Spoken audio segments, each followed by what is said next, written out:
Hello. I'd like to take you on a whistle-top tour of what's been going on in the NHFD over the last year, well, actually over the last 2 and a bit years, as the COVID pandemic has swept through the UK. It's affected hip fracture services, not perhaps as much as it's affected many other services, but there's been a lot going on and there are a lot of changes that are continuing at the moment. And the way in which we've responded with our annual reporting cycle over the last couple of years brings itself up to date now with a report we released in September in 2022, largely talking about the problems of hip fracture care and the challenges that have been faced in 2021, but also looking back over a longer period and indeed looking into 2022, as I'll show you. I'm not going to cover the surgical aspects of care because that's covered in separate talks by Will Erdley, who's my orthopaedic clinical lead colleague at the NHFD in the College of Physicians.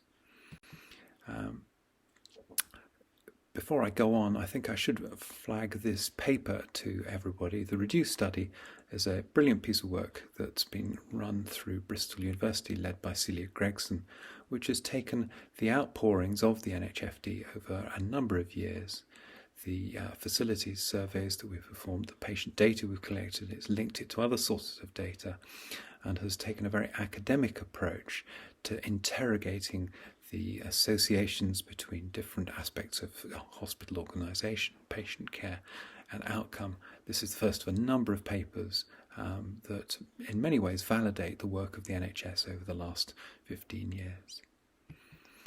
Obviously, there's been a lot else published in the course of the last year. We found 30 papers citing the NHFD in the course of the last year. Projects, research work and QI papers that have been published.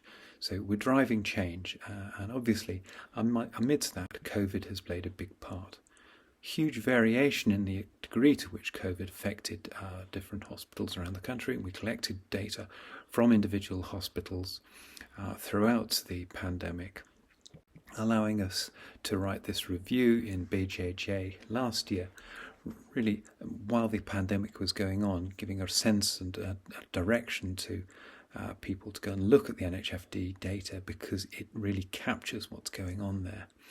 And that's because we've been able to collect data on COVID infections both before and after surgery in patients presenting with hip fracture throughout the pandemic. And you can see the shape of the pandemic across the NHFD, and if you log into the NHFD website, you can identify what happened in individual hospitals, a real sense of the challenge they faced. Last year we reported on those first two waves. Now you can see there's been this third wave of activity, and that's going to have a continuing effect on services around the country, as we'll come on to. What we saw with the first waves was a dip in orthogeriatricians' roles on orthopaedic ward as they were redirected to other activities. That's been less apparent more recently. With prompt surgery, we've astonishingly managed to maintain prompt surgery really throughout the pandemic. But things are tailing off now, and even though the pandemic is behind us, you can see that the pressure on the NHS as a whole is manifest in a graph for prompt hip fracture surgery that is dwindling and continues to dwindle right into 2022. And I think that's a really important point about the NHFD. The NHFD is not about producing annual reports that look back into the dim, distant past. It's now getting on for a year since most of the patients from 2021 were in hospital. So a retrospective review is of limited usefulness. What we really need to be doing is looking at what's going on with the hospitals who are in hospital at the moment. And as you can see, these run charts are pretty much real-time data, allowing us to see what's going on in 2022. And amongst the key recommendations made in the NHFD's annual report is that people should not be waiting for the annual report to check that they've not been caught out or criticised in the annual report. They should be looking at their data in real time, taking data out of the NHFD, reporting it to themselves, looking at it within their teams, and using it to drive change and to stimulate improvements in their own services. That's quite complicated to do. The website is extremely sophisticated. It's open access. You can get pretty much all the data on your phone without any need to log in. But there's an awful lot there, and what we felt was that it would be useful for those planning governance meetings in individual hospitals, for trainees who want to come and join into those processes, for people outside the core team of hip fracture to be able to orientate themselves within the NHFD website, and to be able to make a systematic review of what's going on in their data. And we're recommending that should happen on a quarterly basis. We're going to have data that's updated and accessible on a quarterly basis, so that you can look at what's happened over this quarter, plan improvement activity over the next quarter, and then look to see how things change. But a quarterly cycle of governance seems sensible. The data is much more active than quarterly. This data is real time, but a quarterly review seems a sensible step for units to be taking. We built this governance tool, which contains a whole series of links and guidance as to how you might interpret what's going on the website, how you might use it, and how it might stimulate quality improvement work locally. And essentially, you just click on one of these links and it'll take you straight to a relevant page. So if you click on the first link, it takes you to this overall performance run chart, with which I'm sure most people are completely familiar. It's got two lines on it. The black line at the bottom is mortality. It's 30-day mortality after hip fracture. As you can see, NHS Digital have been distracted by the need to counter and quantify the impact of COVID across the country, and we've had no data from them for the last 18 months. That's due in the autumn of 2022. We're going to see probably six quarters of mortality data being added to this over the course of the next few months. So that graph will progress. What you can also see is the red line, which shows the time that patients are waiting to get to theatre. And you can see for my hospital, I'm showing you all of these graphs in my hospital, you can see how that's escalating in recent months, and I'm not alone in being in a hospital in that situation, as you can see from the average chart behind it. If we're going to think about mortality, and the annual report doesn't talk about mortality since we have no data, you need to be able to understand whether your hospital is typical, whether the data for your hospital are those of a population that's typical of the UK and fair to compare with the UK as a whole, or whether your hospital population is very different from the average, older or frailer in some way. And that's what your case mix data is for. It's very important that you put in that sort of case mix data very accurately. Again, if you link through, you can find the case mix run chart, which gives you an opportunity to see whether the way that you're scoring people's ASA grades, whether their rates of being admitted from home, their prior mobility, etc., are typical of the UK. And if there's a sense that your graph in your hospital is running away, and we've seen that on a number of occasions with ASA grades from hospitals becoming really quite distorted by a lack of attention from anaesthetists or poor concentration on coding from anaesthetists, you have the opportunity to go away and make sure that coding accuracy is maintained, so that when that's fed into the case mix adjusted mortality run chart, which you'll see popping up for your hospitals over the course of the autumn, there's the opportunity to understand why case mix adjustment raise or lowers the crude mortality rates for your hospital, and understand the implications of that for outlier status. But that, as I say, is not the focus of this year's annual report. This year's annual report is very much focused on key performance indicators as the driver for change. We've had 6 KPIs for the last few years, and we've augmented that with 2 new ones in 2022.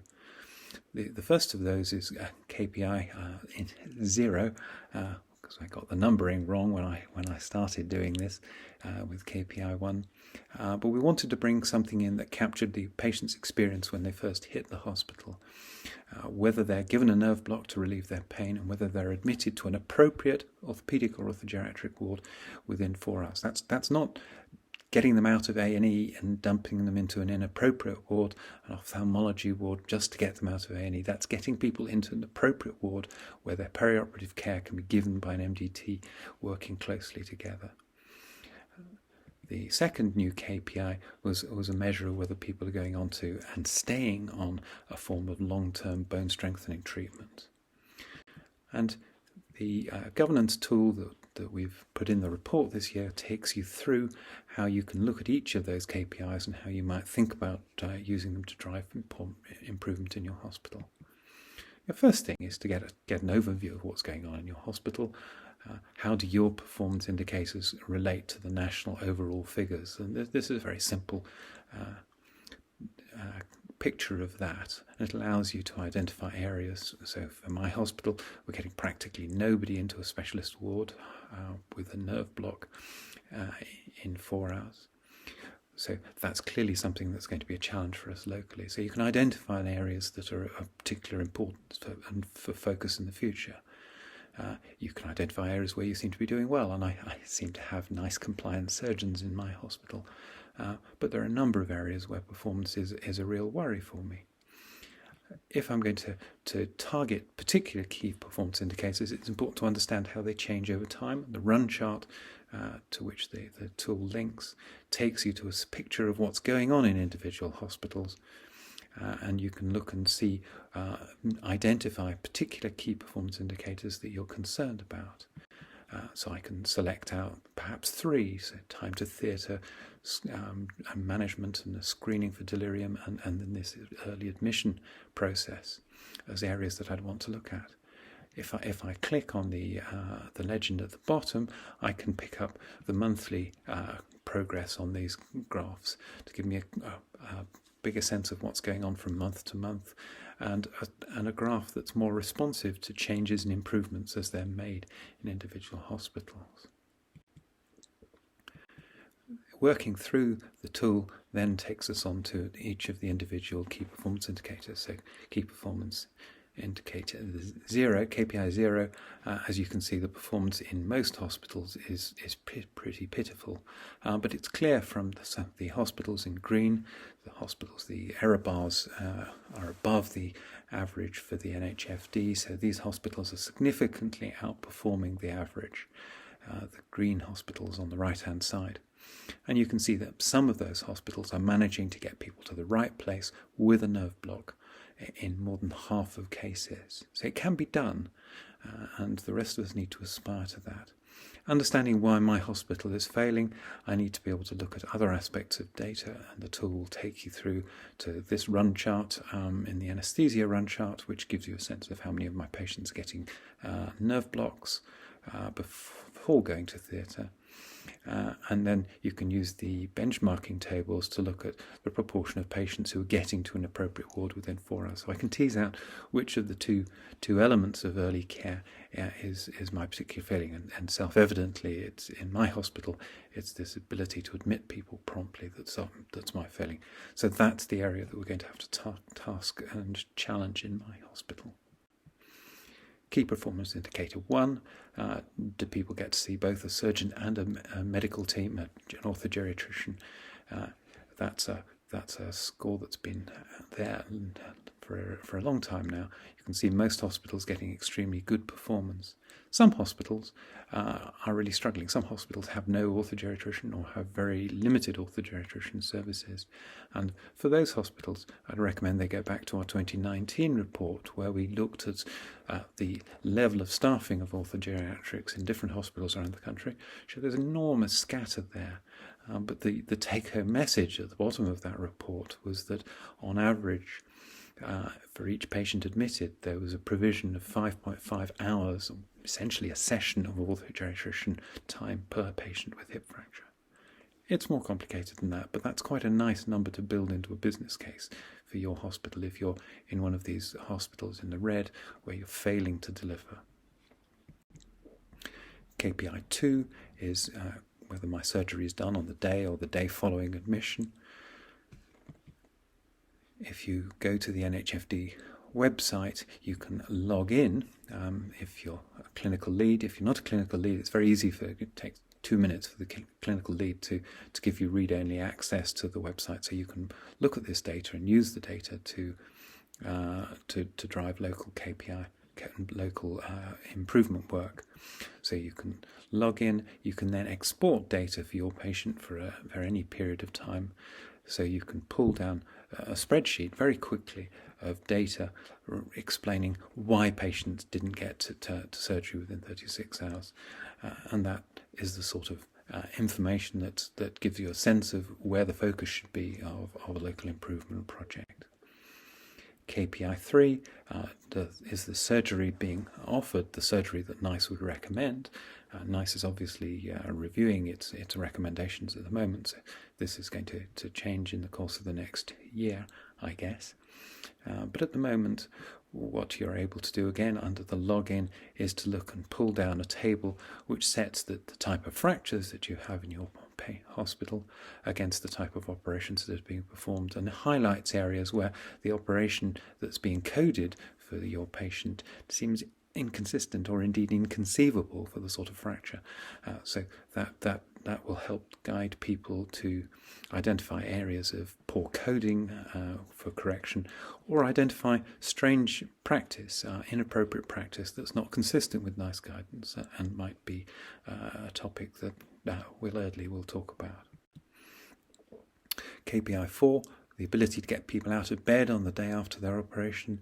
Really powerful indicator of the success of perioperative care.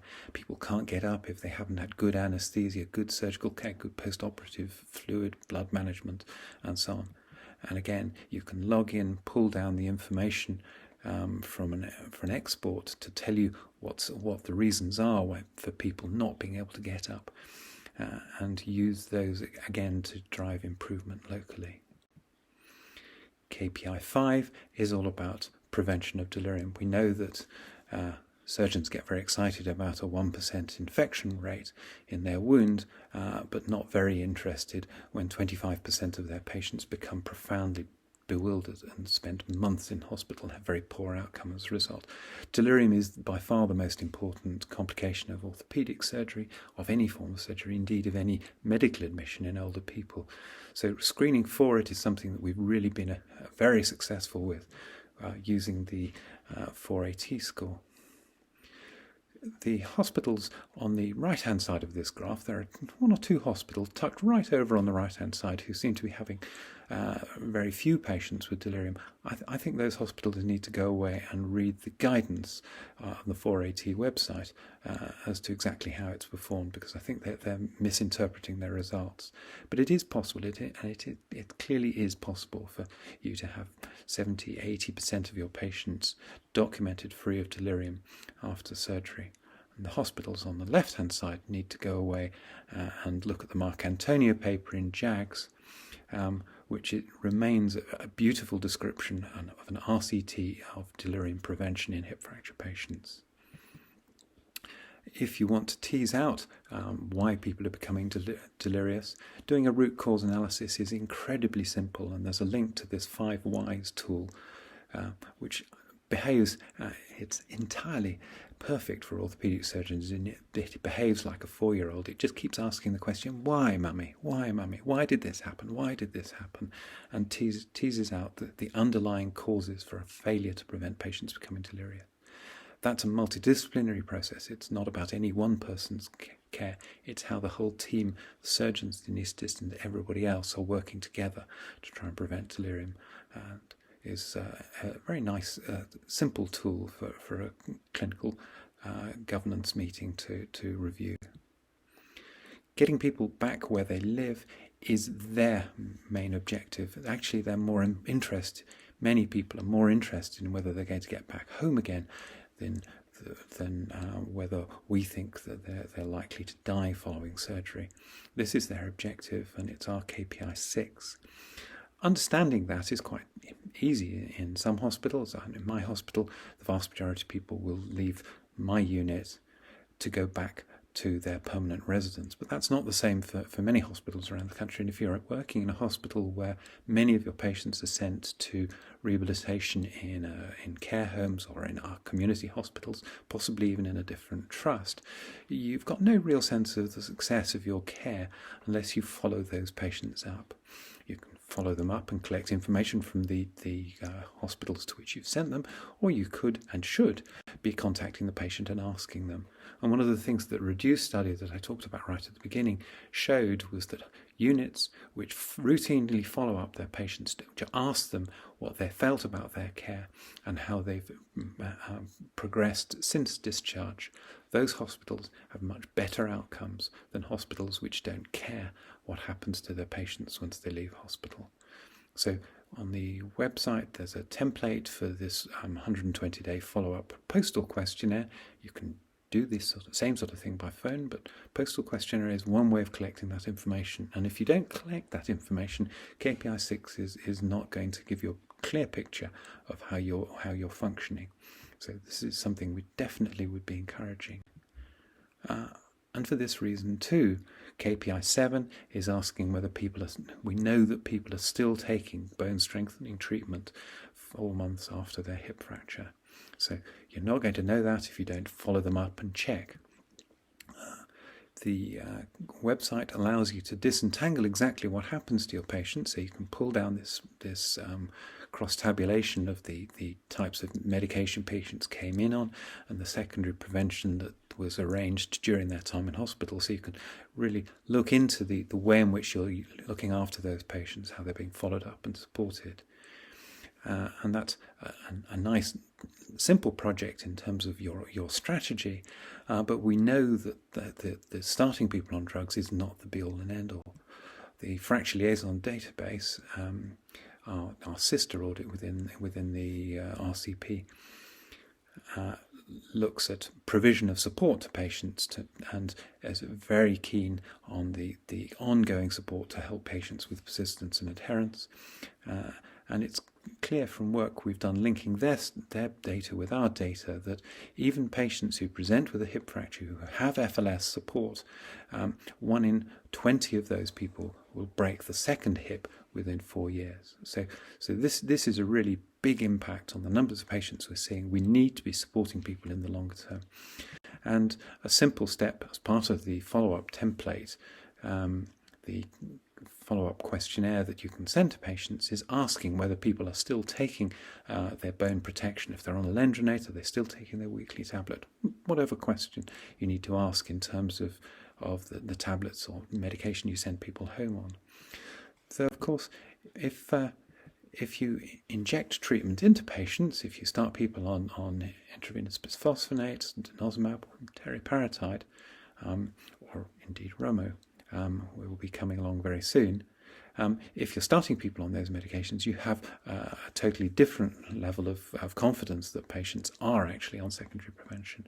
And you can see that there is completely unacceptable variation in how secondary prevention is being applied across the country. You can also see that half of patients are getting nothing. But there's variation between 2/3 of patients and no patients getting injectable therapy in different hospitals around the country. And that really is something that we should be challenging. And KPI 7 is deliberately challenging us to be using much more intravenous therapy or injectable therapy. And that's certainly the approach we've taken in my hospital. It's not difficult to do. A single dose of Lendronate will provide bone protection for a number of years following hip fracture, and that's something that I've discussed in some of the YouTube videos that sit on my Cardiff University website. I don't think that's necessarily the perfect way for somebody's osteoporosis to be managed, but it's far better that the population of people who come in with hip fracture are on some form of therapy than that, as is true sadly for the majority of patients, they're not given anything, and for the majority of the remainder they're simply stuck on a Lendronate, even though we know that without sophisticated follow-up most of them won't continue to take it. Thank you.